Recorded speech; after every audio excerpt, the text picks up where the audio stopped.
A importância de Neon Genesis Evangelion para a história dos animes é indiscutível. Desde seu lançamento em meados dos anos 90, a obra ainda é lembrada e discutida até hoje, em virtude da infinidade de temas abordados e mistérios ainda sem resposta. O anime conseguiu unir robôs gigantes, um protagonista fora dos padrões do herói clássico e delicados temas psicológicos. A cada reassistida, novos detalhes emergem, novos símbolos se revelam, novas camadas se descortinam. A própria simbologia do anime é um prato cheio para os mais curiosos, porque mistura uma gama imensa de referências oriundas de diversas religiosidades e filosofias. Estamos falando de elementos da cabala judaica, do gnosticismo cristão primitivo, da filosofia existencialista e da alquimia medieval e renascentista. Além disso, a grande variedade de personagens, cada qual com seus problemas pessoais e dilemas existenciais, permite discussões amplas e frutíferas, que vão muito além de simples teorias de fãs. Estamos diante de uma obra que conversa diretamente com questões fundamentais da existência humana. Antes de prosseguir, um aviso importante.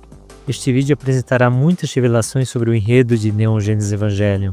Se você ainda não assistiu ao anime original e ao filme The End of Evangelion, recomendo que pause agora e volte depois. A experiência de assistir pela primeira vez é algo único, e eu não gostaria de estragá-la. Dito isso, pegue seu café, acomode-se na cadeira e prepare-se para uma jornada profunda.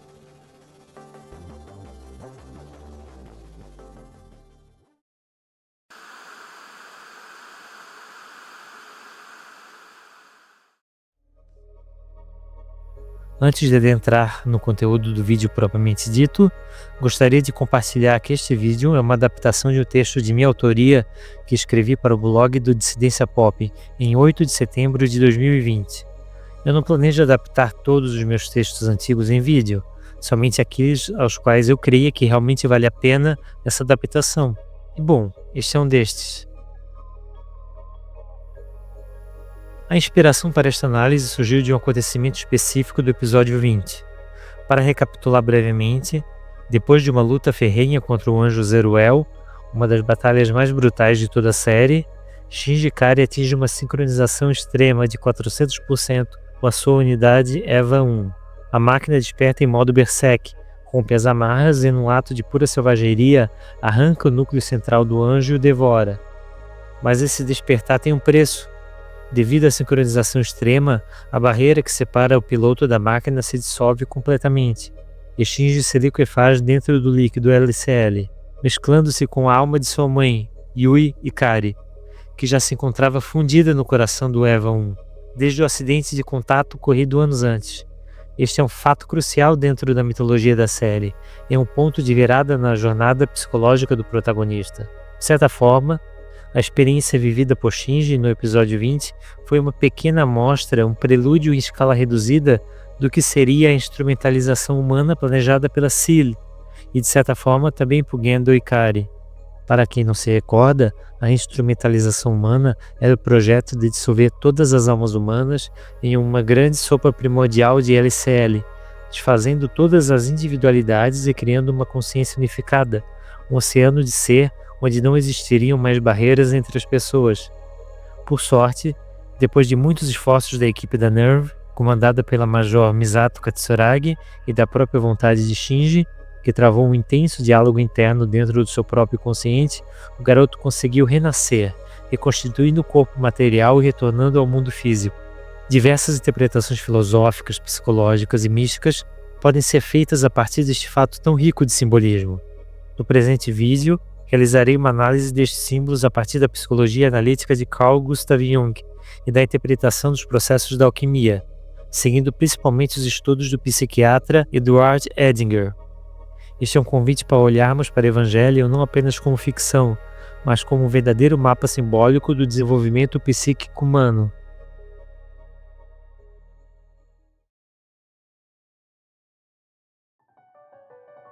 Quando falo em psicologia analítica, estou me referindo ao ramo da psicologia iniciado pelo psiquiatra suíço Carl Gustav Jung, um dos nomes da psicologia do século XX, e por um tempo colaborador de Sigmund Freud.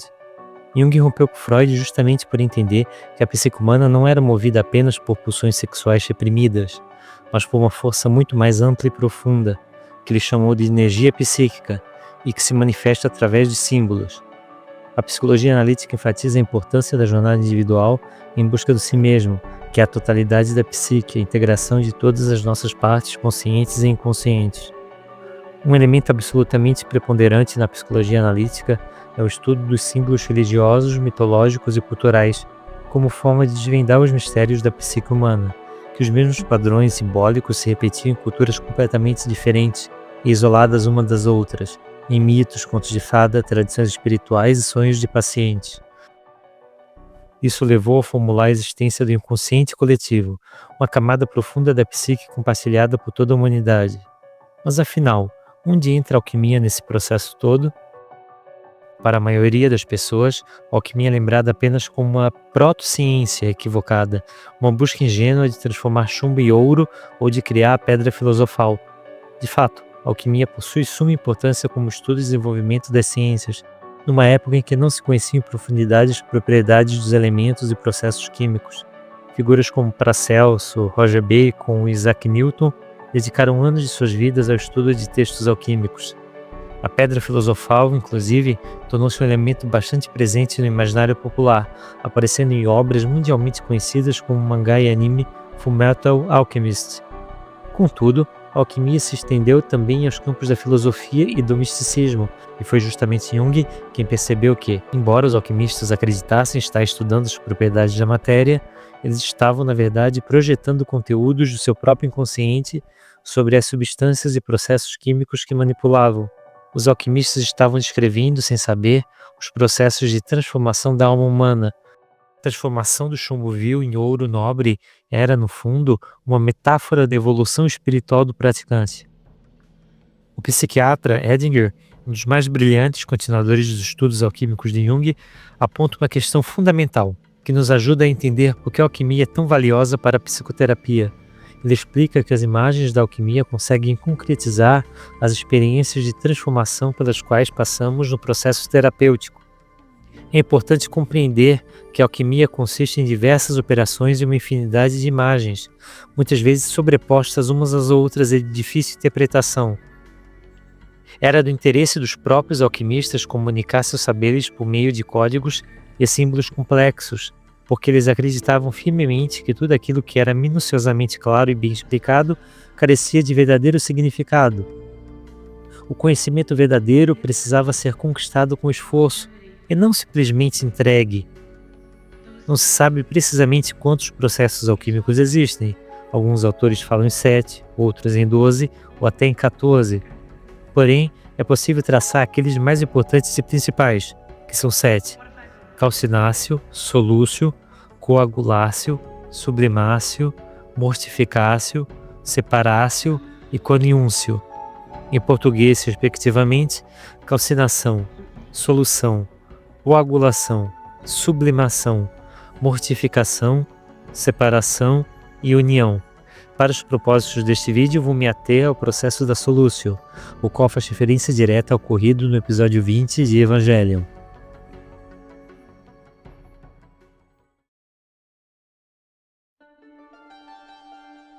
Do ponto de vista mais simplificado, baseado na química básica, as soluções são misturas homogêneas formadas por duas ou mais substâncias.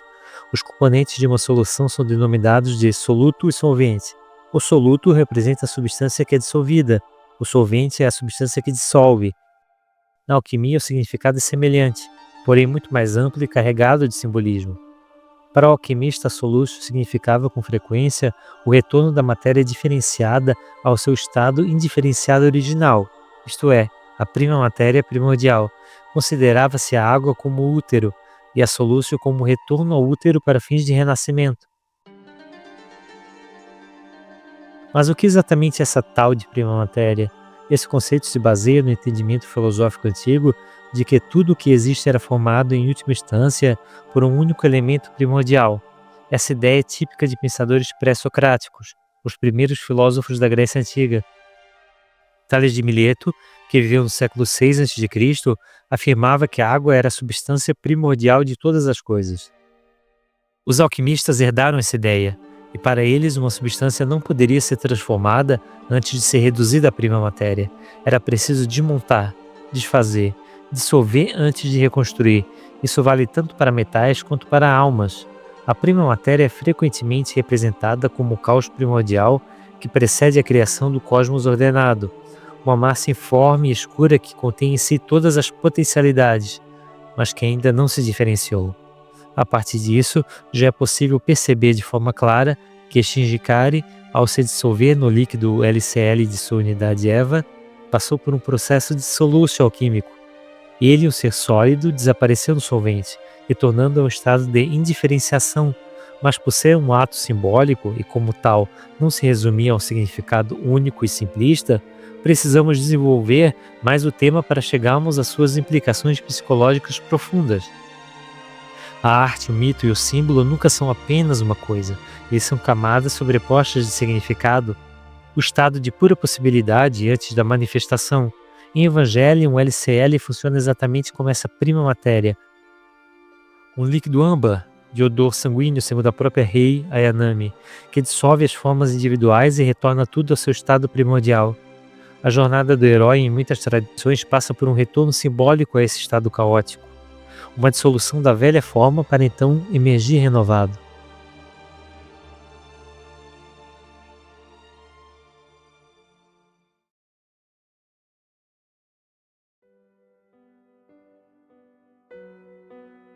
Todos os processos alquímicos, quando submetidos a uma interpretação psicológica, possuem representações tanto positivas quanto negativas.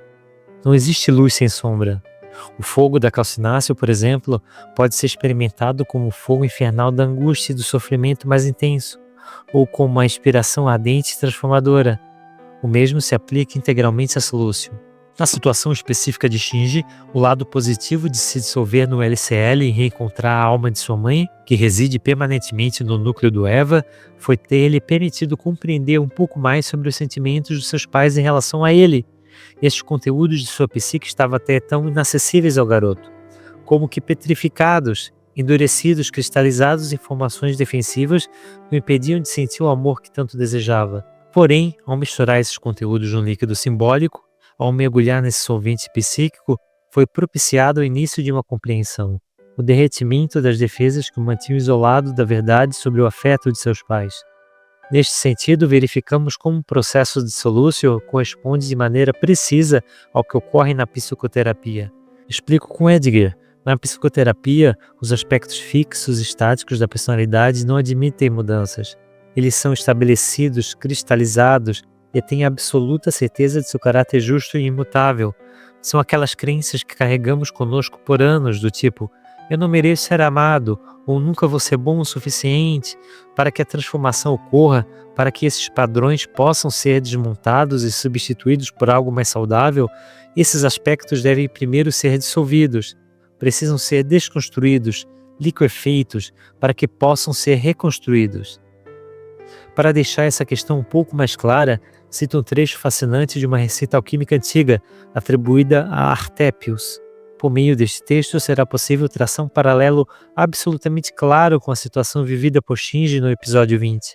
O texto alquímico diz, em essência: dissolve então o ouro e a prata em nossa água solvente, que é familiar e amigável, e cuja natureza mais se aproxima deles, como se fosse um útero, uma mãe, uma matriz, o princípio e o fim de sua vida. E esta é a própria razão pela qual eles são melhorados ou corrigidos nesta água, porque o semelhante se rejubila no semelhante. Convém, portanto, que te unas aos consanguíneos ou aos de tua espécie, e como o ouro e a prata têm sua origem nesta água, sua mãe, é necessário que nela voltem a entrar, isto é, no útero de sua mãe, para que possam ser regenerados ou nascer de novo, e com mais saúde, nobreza e mais força. Percebam como cada frase desse texto ressoa com a situação de Shinji. Um piloto de Eva flutuando dentro de um líquido âmbar de suporte à vida é diretamente comparável a um bebê dentro do útero, coberto e protegido pelo líquido amniótico. A cabine de pilotagem preenchida pelo LCL é literalmente um útero tecnológico. O texto ainda apresenta a imagem de que, Após o retorno ao útero, a prima matéria, o indivíduo deve ser regenerado e renascer, assim como ocorreu com o próprio Shinji no final do respectivo episódio, quando ele reconstitui seu corpo e emerge da solução. Com este exemplo, temos uma clara exposição da descida de Shinji ao inconsciente. O inconsciente na psicologia analítica é justamente o útero materno de onde nasce o ego. Como explica Edinger, trata-se da prima matéria que existe antes da diferenciação dos elementos pela consciência. A consciência emerge do inconsciente, como uma ilha emerge do oceano, mas, periodicamente, para se renovar, precisa permitir que as águas do consciente inundem vez ou outra suas estruturas rígidas.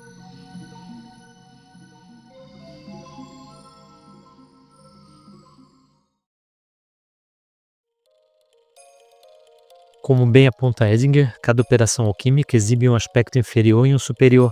Da mesma maneira como tem um lado positivo e um lado negativo, a Solution tem tanto o poder de curar quanto de destruir. E para entender o perigo que Shinji correu, é importante traçar um pouco do que sabemos sobre ele e sua história de vida. O garoto foi órfão de mãe ainda na primeira infância e foi prontamente abandonado por seu pai, que o deixou aos cuidados de terceiros e desapareceu de sua vida. Shinji cresceu sozinho, sem referências parentais estáveis, desenvolvendo uma estratégia de sobrevivência psicológica baseada na fuga. Sempre que uma situação difícil e embaraçosa surgia, ele fugia. Ele aprendeu a tocar violoncelo, mas nunca se dedicou de verdade a nada, com medo de falhar. Por ter passado a maior parte de sua vida solitário, desenvolveu uma necessidade gigantesca e desesperada de que os outros o aceitem. Ele faz tudo o que lhe é ordenado, arriscando a própria vida repetidamente, não por altruísmo ou por amor à humanidade, mas justamente por esse desejo de aprovação, uma tentativa frustrada e comovente de conseguir o amor de seu pai. É muito claro ao longo de todo o anime que Shinji luta contra os anjos pelo desejo de aprovação paterna. Ele confunde completamente a aprovação com amor. Ele acredita que, se fizer tudo certo, se for um bom menino, se pilotar bem o Eva, talvez, quem sabe, seu pai finalmente olhe para ele e o reconheça. É uma dinâmica psicológica dolorosamente realista, que muitos de nós podemos reconhecer. Além disso, Shinji projeta a figura de sua mãe ausente em diversas personagens femininas ao seu redor, principalmente em Misato Katsuragi, sua tutora e comandante, em Azuka Langley, sua companheira de pilotagem rival, e em Rei Ayanami. Quanto a Rei, a situação é ainda mais profunda e complexa, pois ela é, em parte, um clone da mãe de Shinji, misturado com o material genético de Lilith, o segundo anjo. Shinji se sente inexplicavelmente atraído e ao mesmo tempo perturbado por Rei, justamente porque ela evoca a presença da mãe que ele perdeu sem jamais ter elaborado esse luto. A questão da projeção do feminino sofrida por Shinji durante o anime é um tema fascinante e complexo, mas reconheço que se trata de um assunto que merece um vídeo próprio.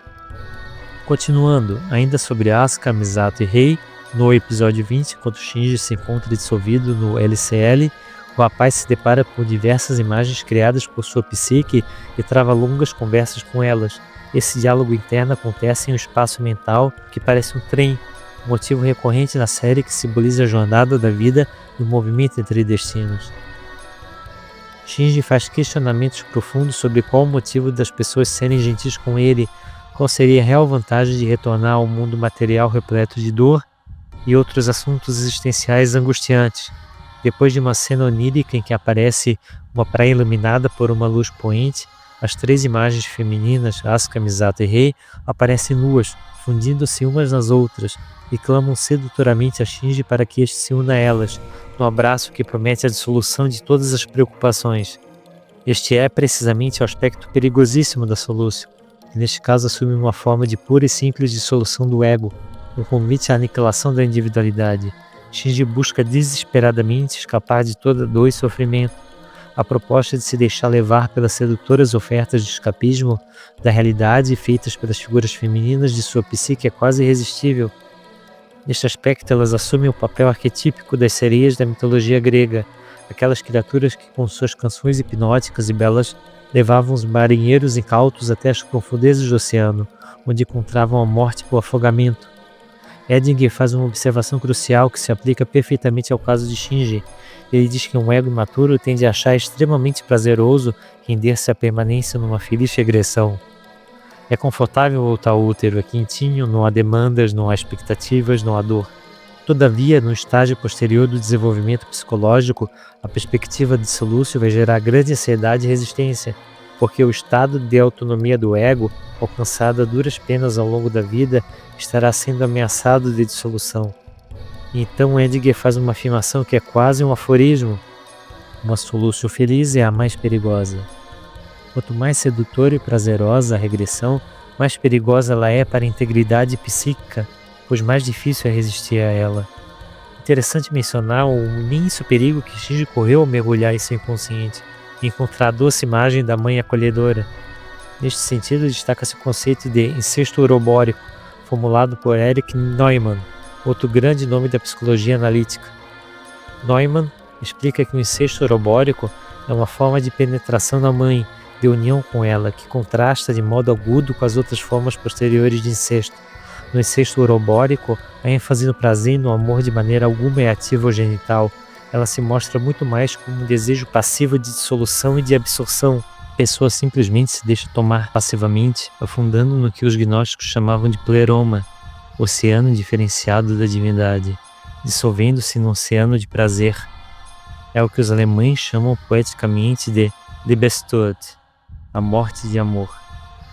A grande mãe retoma a criança para dentro de si e sempre há, pairando sobre o incesto urobórico, a insígnia da morte, que significa a dissolução final em união com a mãe primordial.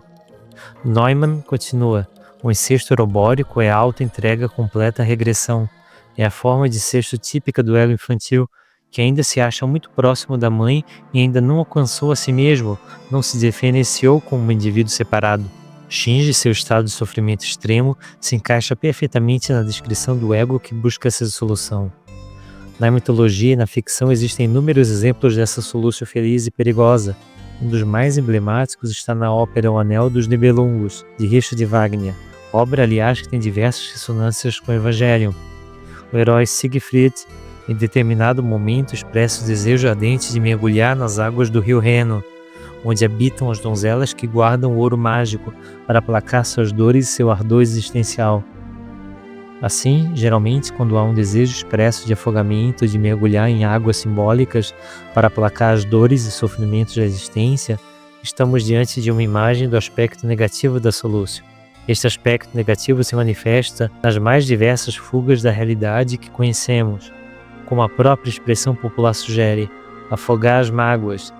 Enfim, os mais diversos vícios e compulsões que permitem uma fuga da realidade material, drogas, jogos, consumo excessivo de conteúdo digital, podem ser classificados como uma espécie de soluço negativo, uma tentativa de retorno à prima matéria sem a subsequente regeneração.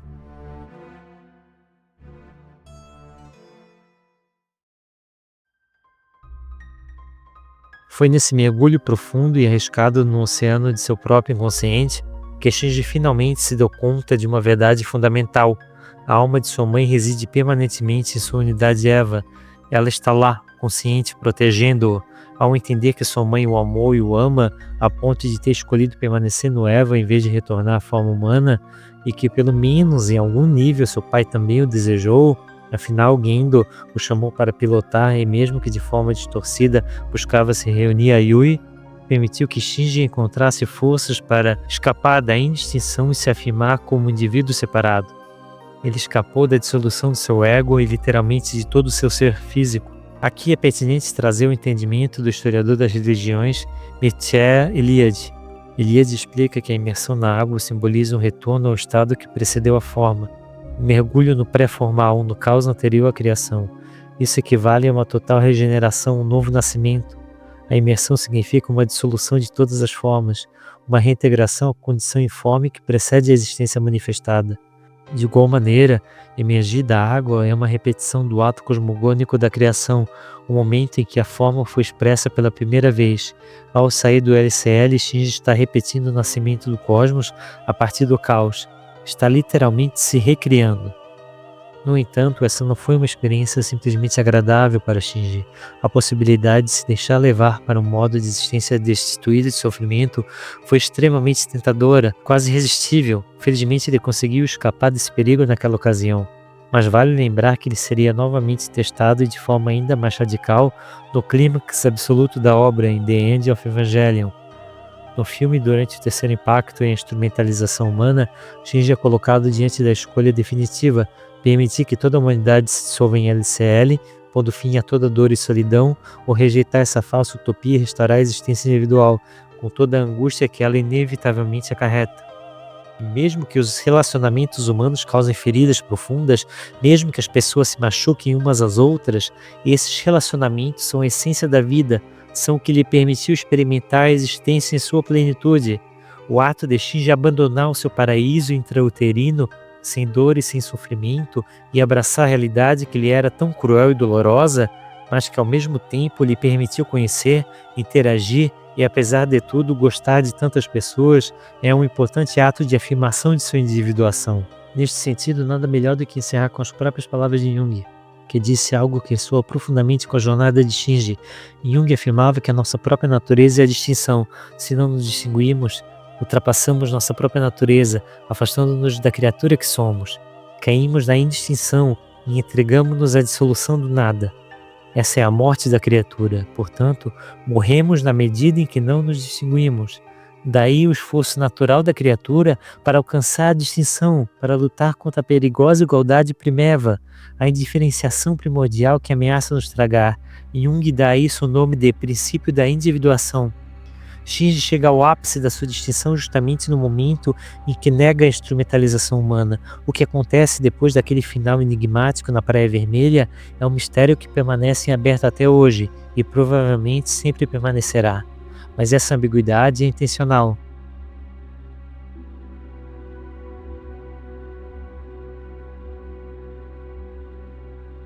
Penso que a experiência de Shinji dissolvido no LCL, em contato íntimo com a alma de sua mãe, seja um dos exemplos mais precisos e bem construídos em toda a ficção moderna do processo alquímico da Solúcio.